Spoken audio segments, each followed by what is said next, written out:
अब पेशावर में अवाम ने कंट्रोल संभाल लिया, हत्ता के पेस्को का दफ्तर, ग्रिड स्टेशन, वहां पर रिहायशी और अमायदीन अंदर चले गए। और जो पाकिस्तान तहरीक इंसाफ ने फेस किया या पाकिस्तानियों ने फेस किया, मैक्सिमम ब्रूटैलिटीज जो किसी डिक्टेटर के दौर में होती हैं वो हमने इस दौर में देखी हैं।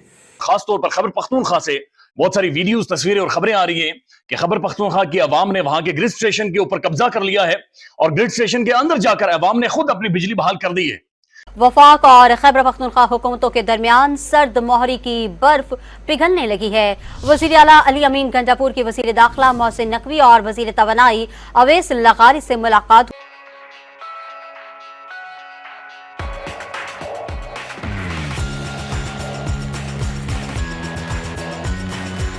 यानी केपीके के अंदर यह हुआ कि तकरीबन 16 12 घंटों की लोड शेडिंग होती थी।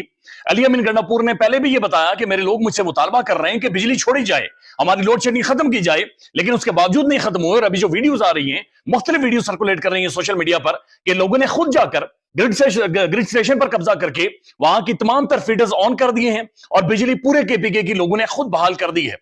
अब ये सूरत हाल ठीक नहीं है, अब ये चीजें किसी और तरफ जा रही हैं। यही चीज आपने आजाद कश्मीर के अंदर भी देखी, जहां पर लोग खुद ब खुद सड़कों के ऊपर उमड़ आए थे और मिलियंस में लोग थे, लाखों की तादाद में लोग थे और उन्होंने आटा और बिजली छीन कर लिया। फिर रियासत से, हुकूमत से छीन कर उन्होंने सस्ते दामों लिया, अपना हक लिया, पुरम रहे, पुरम तरीके से प्रोटेस्ट करते रहे, एहतजाज करते रहे, लॉन्ग मार्च किया और उसके बाद बिजली और आटा सस्ता करवाया। अब ये चीज केपीके के अंदर हम देख रहे हैं कि अवाम खुद बाहर निकलना शुरू हो गई है।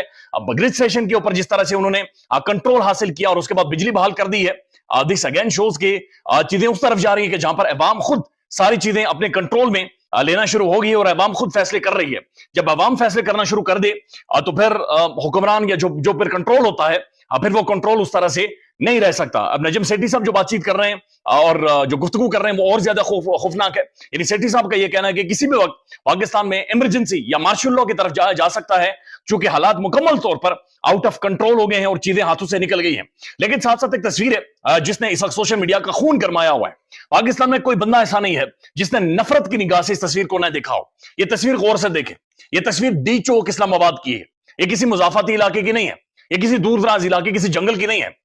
ये डी चौक की है जहां पर एक एसपी खड़े होकर सेनेटर मुशाहिद हुसैन, सेनेटर मुश्ताक साहब को उंगली दिखा रहा है, उंगली दिखाकर उन्हें पीछे धकेल रहा है। ये रवैया देखें सर, ये चेहरे के ऊपर रहूनियत देखें, ये फिरौनियत देखें, ये गुस्सा देखें, ये बदमाशी देखें, ये तप्पड़ देखें। ये नहीं है जो वर्दी इसने पहनी हुई है, इस वर्दी का काम था मुझे और आपको तहफ्फुज देना। इस वर्दी का काम यह था कि हमारे जख्मों के ऊपर मरहम रखना। लेकिन ये वर्दी पहनकर ये एसपी साहब वहां पर खड़े होकर सेनेटर जो मुश्ताक साहब है उन्हें उंगली दिखाकर कह रहे हैं कि पीछे हो जाओ, पीछे हट जाओ। सेनेटर मुश्ताक साहब वहां पर खड़े क्यों हैं? एक उनका जाती मामला नहीं है, ये आटे रोटी का पानी का मामला नहीं है, वो फलस्तीन के लिए वहां पर खड़े हैं। डी चौक में उन्होंने धरना दिया हुआ है कि गाजा को बचाया जाए, फलस्तीनी बच्चों को बचाया जाए। वहां पर इजराइल ने तबाही मचाई हुई है, लिहाजा उस मौत के राज को खत्म किया जाए। हमारे पास जदीद मिसाइल सिस्टम है, हमारे पास तगड़ी फौज है, हमारे पास तगड़ा असलहा है, कम से कम धमकी दे दे, कम से कम हमारी पार्लियामेंट इसके ऊपर स्टैंड कर जाए। लेकिन हमने इससे पहले यह देखा कि ये जो गाजा के हवाले से प्रोटेस्टर्स थे उनके ऊपर एक गाड़ी चढ़ा दी गई। अब वो जो गाड़ी चढ़ाने वाला है उनके हवाले से जो पाकिस्तान का प्रोमिनेंट अंग्रेजी अखबार डॉन न्यूज आज जो लिख रहा है, ये और ज्यादा खौफनाक है कि उनके ऊपर प्रोटेस्टर्स के ऊपर, ये प्रोटेस्टर्स वो थे जो कि बुनियादी तौर पर गाजा के लिए वहां पर मौजूद थे, फलस्तीन के हक में वहां पर मौजूद थे, लेकिन उनके ऊपर गाड़ी चढ़ाकर 2 लोगों को वहां पर शहीद किया गया है। अब जो 2 लोगों को शहीद करने वाला बंदा है, उस बंदे के बारे में जो अखबार लिख रहा है उसने बड़ा खौफजदा कर दिया है। डॉन न्यूज के मुताबिक police spokes person Taqi Javed said the driver was a lieutenant in the army, हाजिर सर्विस आर्मी के अंदर लेफ्टिनेंट था, and the son of a brigadier, और हाजिर सर्विस ब्रिगेडियर का ये बेटा था, लेफ्टिनेंट था, जिसने गाजा के हवाले से प्रोटेस्ट करने वाले, एहतजाज करने वाले, गाजा के हक में इजराइल के खिलाफ उनके ऊपर अपनी गाड़ी चढ़ा दी, 2 बंदे को चल दिए और ये बार बार वहां पर दंदनाता हुआ डी चौक में घूमता रहा, फिरता रहा, गाड़ी को स्केटिंग करवाता रहा और फिर पुलिस ने इसकी सहूलतकारी की है। पुलिस ने बत्तियां बंद की और ये 2 बंदों को वहां पर शहीद करके वहां से खिसका है और उन्होंने खुद जाकर बिजली बहाल कर दी। आप अंदाजा लगाइए कि लोग खुद चले गए, उन्होंने खुद कंट्रोल संभाल लिया। और उनके साथ मकामी एमपीए फजल इलाही थे, रुकन सूबाई असम्बली, जिन्होंने ये काम किया। लोग उनके साथ थे, माहिदीन थे और जाकर जनाब उन्होंने खुद जाकर ग्रिड स्टेशन के अंदर जाकर बिजली बहाल कर दी। अब क्या पूरे मुल्क में यह चीज होगी कि जितने लोग भी जहां जहां तंग हैं वो ये काम खुद करने लग जाएंगे? उन्होंने सिर्फ ये नहीं कहा कि जी अब हम बिजली का निजाम खुद संभाल लेंगे, उन्होंने बिजली बंद करने का भी कह दिया है कि अगर यही सूरत हाल रही तो हम इस्लामाबाद की बिजली बंद कर देंगे, फीडर बंद कर देंगे। जो बिजली यहां से खैबर पख्तूनख्वा से जा रही है इस्लामाबाद को, वफाकी दारुल-हुकूमत को, शहर इक़्तिदार को, वहां बिजली बंद कर देंगे। मुझे बताइए, जब इतने अवाम होंगे, फिर हुकूमत खुद ये कह रही होगी कि जी ऐसे हालात हैं, अवाम में गम गुस्सा है, आप हमसे बिजली सस्ती लेते हैं फिर हमें महंगी देते हैं। दीगर मामलात में आप देखिए, चाहे गंदम स्कैंडल आया, वो कहते हैं जी हम गंदम खरीदना चाहते हैं, हमें अब पंजाब से गंदम नहीं खरीदने दी जा रही थी, उस तरह उस पर कदगनें थी। दीगर मसाइल आप देखिए कि जी हम किर्गिस्तान से जो फंसे हुए नौजवान हैं, तलबा और तालिबात, उनको वापस लाना चाहते हैं, NOC नहीं दिया जा रहा। तो हर मामले में विफाक और सूबा जो है आमने सामने नजर आता है। ये बहुत खतरनाक सूरत हाल है। हत्ता कि SIFC में अली बिन गंडापुर को नहीं बुलाया गया, अब जनाब जब हालात ये हो गए हैं तो बुलाना पड़ गया है। मगर ये खबर मैंने आपसे शेयर की थी कि इस वक्त मौलाना फजलुर रहमान साहब बहुत गुस्से में हैं। अब तो उनकी स्टेटमेंट आ गई है, तो कह रहे हैं हम एस्टैब्लिशमेंट की गुलामी नहीं कर सकते, मैं मुल्क छोड़कर चला जाऊंगा लेकिन एस्टैब्लिशमेंट की गुलामी नहीं करूंगा।